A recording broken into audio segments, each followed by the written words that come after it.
ये तो निकल गया। अफसर ने कुछ नहीं कहा।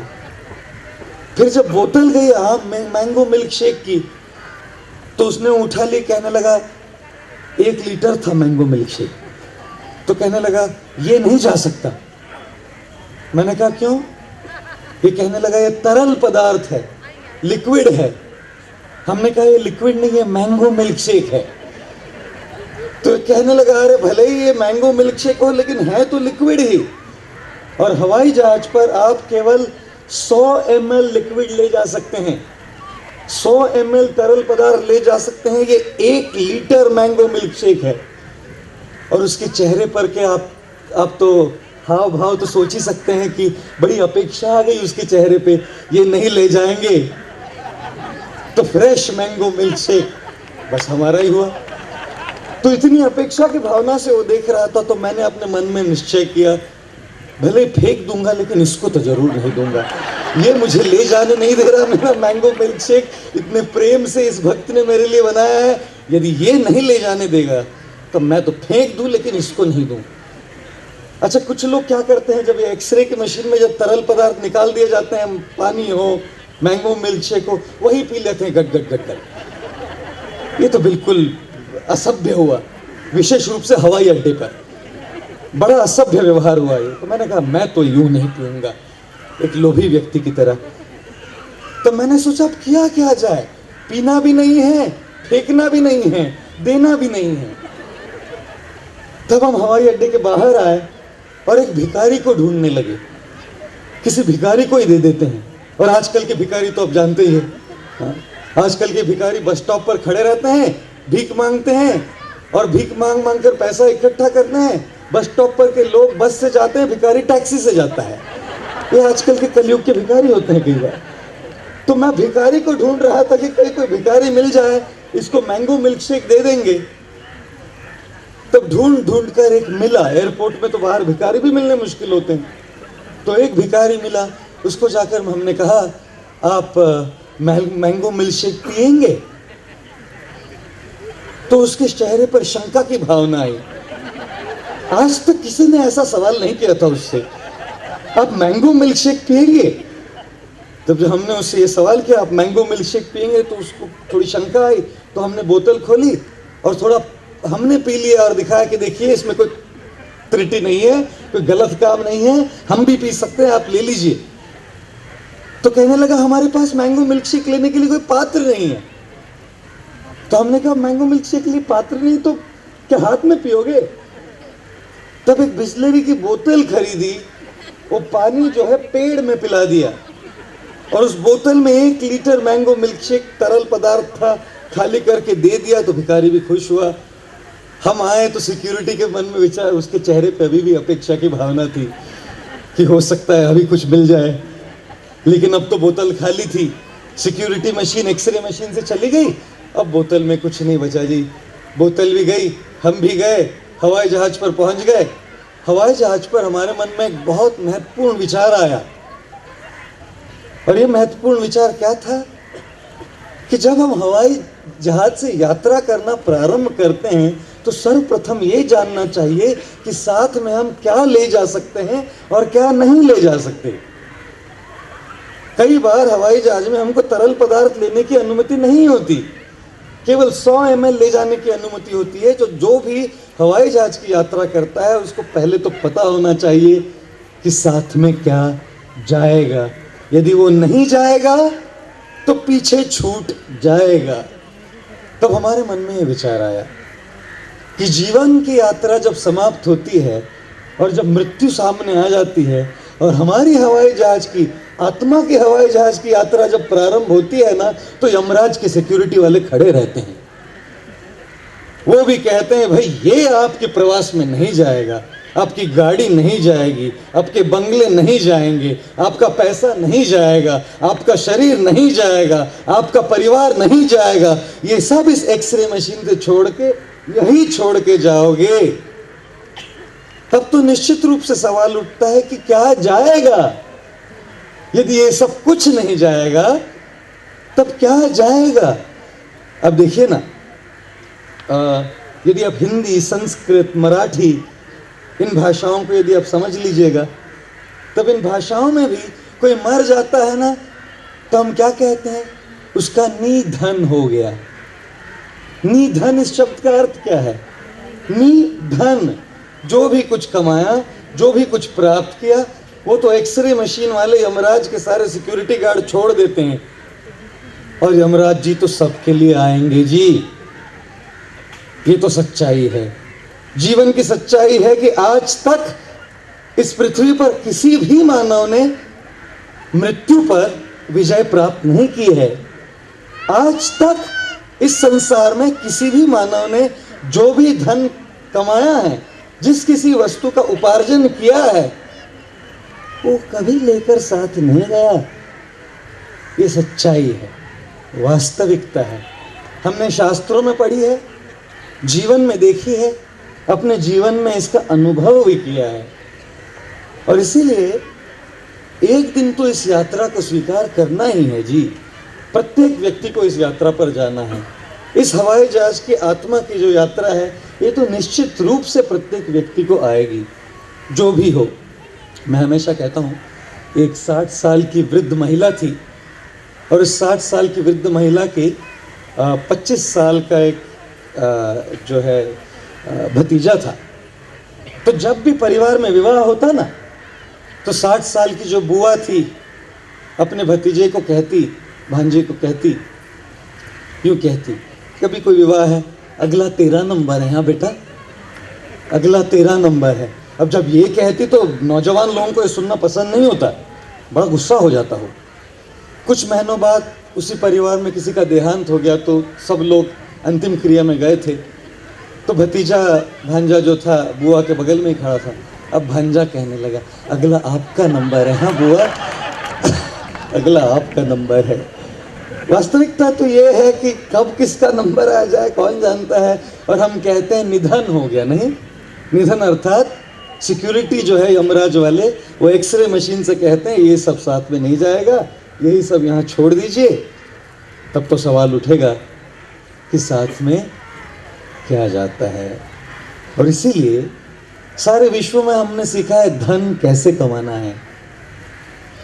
इस देश में हमने सीखा है उस धन का किस प्रकार से प्रयोग करना है जिससे हम उसको साथ में ले जाए। धन तो साथ में नहीं ले जा सकते, अपनी वस्तुओं को तो साथ में नहीं ले जा सकते, अपने परिवार को, शरीर को तो साथ में नहीं ले जा सकते हैं, लेकिन इन्हीं वस्तुओं का इस प्रकार से प्रयोग किया जा सकता है कि उस प्रयोग के द्वारा जो धन इकट्ठा हुआ, ये धन तो वास्तव में हमारे जा सकता है। इस धन को कोई सिक्योरिटी मशीन रोक नहीं सकती।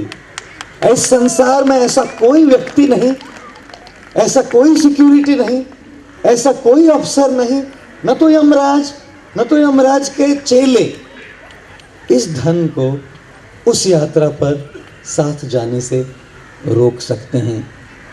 इसीलिए प्रत्येक बुद्धिमान व्यक्ति के मन में यह प्रश्न उठना चाहिए, क्या है वो धन जिससे मैं निधन नहीं होऊंगा। इस संसार के धन से तो एक दिन निधन अवश्य होगा, लेकिन कौन सा वो धन है जिससे कभी निधन नहीं होगा। मैं जब विदेश की यात्रा करता हूँ तब हमारा ये भारत नाना प्रकार की संस्कृति के लिए, वस्तुओं के लिए जाना जाता है। एक बार मुझे कोई व्यक्ति कह रहा था, आपको अगर जानना है कि भारतीय कौन है, कौन है भारतीय? वो जो शैम्पू की बोतल खत्म होने के बाद भी थोड़ा पानी डाल के उसमें स्नान करे, वो है भारतीय। कौन है भारतीय? वो जो पानी पूरी खाने जाएगा, अमीर से अमीर व्यक्ति भी खाने के बाद बोलेगा अरे सूखा पूरी दे दो ना एक, वो है भारतीय। कौन है भारतीय? वो है भारतीय जो गन्ने के रस की दुकान में जाए तो एक गन्ने का रस मंगाएगा, एक गिलास मंगाएगा, दो मित्र है, मंगाएगा एक गिलास, दूसरा गिलास के हाफ करेगा, फिर बोलेगा अब बर्फ डालो तो पूरा भर जाएगा। तो 1/2 करके जो करता है वो है भारतीय। कौन है भारतीय? जो केवल दूसरों को मिस्ड कॉल देना जानता है। दूसरे कहीं विश्व में मिस्ड कॉल नहीं देते, केवल भारत में कहते मिस्ड कॉल दे देना, वो भी पैसे बच जाएंगे। कौन है भारतीय? जब किसी का टी शर्ट फट जाए ना तो वो रात में प्रयोग करता है। जब रात में प्रयोग करने की भी उसकी योग्यता नहीं होगी ना, तो होली के दिन प्रयोग करता है। जब होली के दिन भी प्रयोग करने लायक नहीं रहे ना, तब पोछा लगाने के लिए प्रयोग करता है। ये है भारतीय। व्यंग और हंसी तो दूर की बात है, लेकिन इस देश में हमने प्रत्येक वस्तु की कीमत सीखी है। हम किसी वस्तु को फेंकना नहीं सीखे हैं। अब किसी गांव में जाइएगा तो गांव में जब नारियल तोड़ा जाता है तो उसके नारियल की जो जो बाहर का जो छिलका होता है उससे बर्तन मांजते हैं। जब चूल्हे में स्त्रियां महिलाएं जब भोजन पकाती थी तो जो राख होती थी उससे बर्तन मांजते हैं।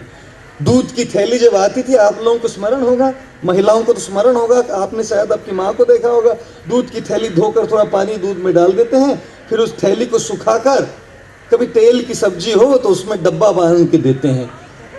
इस देश में हमने प्रत्येक वस्तु की कीमत सीखी है। मुझे आश्चर्य होता है कि भक्ति की कीमत कैसे भूल गए जी।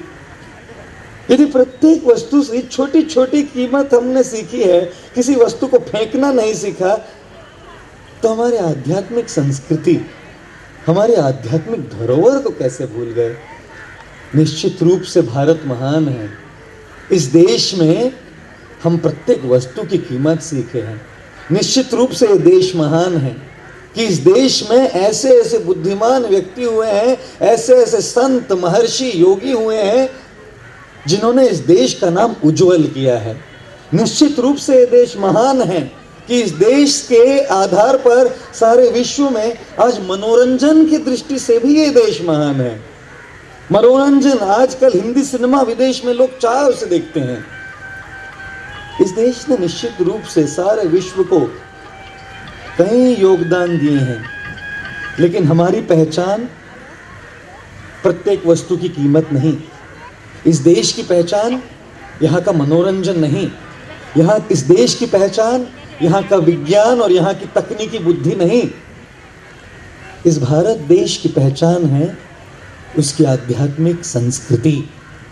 इस भारत देश की पहचान है उसकी आध्यात्मिक धरोहर। इस देश के प्रत्येक नस नस में इस संस्कृति का, इस भक्ति का लहू बहता है, इस भक्ति का रक्त बहता है, इस संस्कृति की का रक्त बहता है। देखिए ना, कब परेड में इतने आधुनिक सभ्यता के लोग, जिसको अंग्रेजी में हम मॉडर्न कहेंगे, जिसको अंग्रेजी में आप हिप कहेंगे, यहाँ पर उपस्थित है क्योंकि ये हमारी संस्कृति है। हम इस संस्कृति को कभी भूल नहीं सकते। ये हमारी पहचान है। जब मैं देश विदेश में प्रचार करता हूँ, घूमता रहता हूँ, सारे विदेशी आज यहाँ इस भूमि की इस संस्कृति में, इस भूमि के शास्त्र में, इस भूमि की इस आध्यात्मिक धरोहर में अपने उत्तर खोज रहे हैं। हम सब इस उत्तरों को भूल गए। कई बार हम सबको इसकी विस्मृति हो जाती है, लेकिन सारे विश्व में लोग इस संस्कृति का अंगीकार करना चाहते हैं। आप जानते हैं, यदि आप अमेरिका जाइएगा तो 1 घंटे के कीर्तन के लिए करीब कभी कभी $50 से $100 लिया जाता है। $50 से $100 देकर लोग बैठते हैं और कीर्तन में सहभाग लेते हैं। और यहाँ तो कीर्तन होता है। मैं ये नहीं कह रहा कि हम इसको भूल गए। निश्चित रूप से आप सारे सभ्य सज्जन यहाँ पर और महिलाएं बैठे हैं, आप सब तो इसकी कीमत निश्चित रूप से जानते हैं। लेकिन हम इस देश में देख रहे हैं कैसे हम इस संस्कृति को भूलते जा रहे हैं। और इसीलिए श्रील प्रभुपाद जी, स्वामी जी, जिन्होंने इस्कॉन की संस्थापना की, वो इस संस्कृति को पुनः जागृत करना चाहते थे। इस भक्ति की संस्कृति को, इस आध्यात्मिक संस्कृति को, इस आध्यात्मिक धरोहर को पुनः जागृत करना चाहते थे। जब श्रील प्रभुपाद जी विदेश गए, एक बार लंदन में बैठे हुए थे और लंदन में एक अंग्रेज रिपोर्टर स्वामी जी के सामने आया और उन्होंने स्वामी जी से पूछा, Swami ji, I have a question for you. Why have you come here to London? वो तो अपने तरीके से बोला, मैं बस कोशिश कर रहा हूँ। आप यहाँ लंदन क्यों आए हैं? भारत छोड़कर लंदन क्यों आए हैं? ये सवाल उन्होंने स्वामी जी से किया। तब श्रील प्रभुपाद जी ने उत्तर दिया, प्रभुपाद जी ने कहा कि आप अंग्रेज ब्रिटिश लोग भारत आए और भारत की प्रत्येक वस्तु को आप ले गए, सब इंग्लैंड ले गए, हमारा कोहिनूर हीरा भी ले गए। आप कभी लंदन जाइएगा तो ब्रिटिश म्यूजियम जाइए, वहाँ आप देखिएगा ये कोहिनूर हीरा है रखा हुआ। आप सब यहाँ आए, अंग्रेज यहाँ आए, आप सब कुछ ले गए, यहाँ की धन संपत्ति ले गए, लेकिन एक चीज आप ले जाना भूल गए, हमारी आध्यात्मिक संस्कृति। मैं यहाँ वो देने आया हूं जो आप ले जाना भूल गए। और जब रिपोर्टर ने ये सुना तो बेचारा चुप हो गया। तो श्रील प्रभुपाद जी 70 साल की आयु में 4 बार हार्ट अटैक हुआ उनको, जब यात्रा कर रहे थे समंदर पर, गए और इस आध्यात्मिक संस्कृति को बांटने गए। आज सारे विश्व भर में इस्कॉन के कई मंदिर हैं। अगर आप लंदन जाइएगा तो लंदन में जो भगवान की हमारी मूर्तियां हैं उनका नाम है श्री श्री राधा लंडनेश्वर। यदि आप फ्रांस जाइएगा तो फ्रांस में पेरिस में हमारा मंदिर है, वहां की मूर्तियों का नाम है श्री श्री राधा पेरिसेश्वर। यदि आप बहरीन जाइएगा, अभी हाल ही में गया हुआ था मैं बहरीन में, मैं तो वहां तो कैसे बहरीन में कहा, और बहरीन में हमारा रजिस्टर्ड मंदिर है और वहाँ जो राधा कृष्ण की मूर्तियाँ हैं उन राधा कृष्ण की मूर्तियों का नाम है श्री श्री राधा बहरनेश्वर। श्रील प्रभुपाद जी ने भगवान श्री कृष्ण और उनकी भक्ति को सारे विश्व में प्रसारित किया, इस संस्कृति को सारे विश्व में प्रसारित किया। और भगवान केवल पेरिस के लंदन के नाथ नहीं है, सारे विश्व के नाथ है, इसीलिए उनका नाम है जगन्नाथ। सारे जग के नाथ जगन्नाथ। निश्चित रूप से लंदन के स्वामी हैं, निश्चित रूप से पेरिस के स्वामी हैं, निश्चित रूप से बहरीन के स्वामी हैं, निश्चित रूप से भारत के स्वामी हैं, निश्चित रूप से आपके और मेरे स्वामी हैं। लेकिन भगवान केवल आपके और मेरे नहीं, संपूर्ण विश्व संपूर्ण जगत के स्वामी हैं और इसीलिए उनका नाम है जगन्नाथ। जगन्नाथ। ये जो भक्ति की संस्कृति है, ये जो भक्ति का धन है, ये जो कमाया हुआ धन है ना, इसका कभी निधन नहीं होता। ये हमारे साथ जाएगा, जहाँ भी जाएंगे वहाँ जाएगा। और भगवान जगन्नाथ, बलभद्र और सुभद्रा देवी जो है, ये तो कई बार जैसे राधा गोपीनाथ प्रभु ने बहुत बढ़िया तरीके से समझाया कि समझ नहीं पाते कि कैसे क्या है ये बड़ी बड़ी आंखें, इतनी बड़ी बड़ी आंखें। अब देखिए तो जगन्नाथ जी की बड़ी बड़ी आंखें हैं, एकदम गोल गोल हैं। जैसे कभी कभी आप लोगों को एकदम झटका लग जाता है, जैसे प्रभु जी ने कहा शौक हो जाते, बड़ी बड़ी आंखें हो जाती है ना, बड़ी आंखें हैं इनकी। तो बाकी तो समझ पाए न पाए, एक बात अवश्य समझकर निकलिएगा यहाँ से, भगवान हमसे बहुत प्रेम करते हैं। जिस प्रकार से एक पिता और माता का प्रेम होता है ना अपने बच्चे से, उसी प्रकार से भगवान हमसे प्रेम करते हैं। माँ प्रेम करती है अपने बच्चे से, सब जानती है बच्चे के जीवन में क्या चल रहा है। एक बार एक बच्चा माँ से आके कहता है, मम्मी आई लव यू। तो माँ ने कहा, बेटा आई लव यू टू। 5 साल का बच्चा था। जब 16 साल का हुआ तो आया कहने लगा, मम्मी आई लव यू। माँ ने कहा, कितने पैसे चाहिए बोल। मेरे पास नहीं है उतने पैसे। जब 25 वर्ष का हुआ तो माँ के पास आके कहने लगा, मम्मी आई लव यू। माँ ने कहा, कौन है, कहाँ रहती है बोल। जब 40 साल का हुआ तब माँ के पास आके कहने लगा, मम्मी आई लव यू। माँ ने कहा था ना शादी मत कर उससे। जब 60 साल का हुआ और माँ के पास आके कहने लगा, मम्मी आई लव यू, तो माँ ने कहा, मैं किसी भी पेपर पे साइन नहीं करूंगी, जा। अरे माँ है, बच्चे को भली भांति जानती है। माँ का प्रेम, पिता का प्रेम तो वो होता है जो बच्चे को जानता है। भगवान जगन्नाथ हमारे माता है, पिता है, इसलिए तो हम कहते हैं, त्वमेव माता च पिता त्वमेव, त्वमेव बंधुश्च सखा त्वमेव, त्वमेव विद्याश्च द्रविणम त्वमेव, त्वमेव सर्वम मम देव देव। आप ही सब कुछ है हमारे, माता पिता सब कुछ। आप जानते हैं, आपके जीवन में आज जो भी कष्ट हो, जो भी समस्या हो, जो भी मसला हो, वो जानते हैं। उनकी इतनी बड़ी बड़ी आंखें हैं ना, देखते हैं और जानते हैं। इसलिए हम अंग्रेजी में कहते हैं, do not tell God how big your problems are, tell your problems how big God is. He is Jagannath. वो जानते हैं कैसे हमारी समस्याओं का निवारण करें और कैसे हमको उनके चरणों के प्रति भक्ति प्रदान करें। और इसीलिए उनकी आंखें इतनी बड़ी है। आप आज घर जाइएगा ना, तो दर्पण में देखते समय अपनी आंखों के पास देखिए और अपनी आंखों में देखिए कि आपके आंखों में कोने में एक छोटा लाल रंग का बिंदु होगा।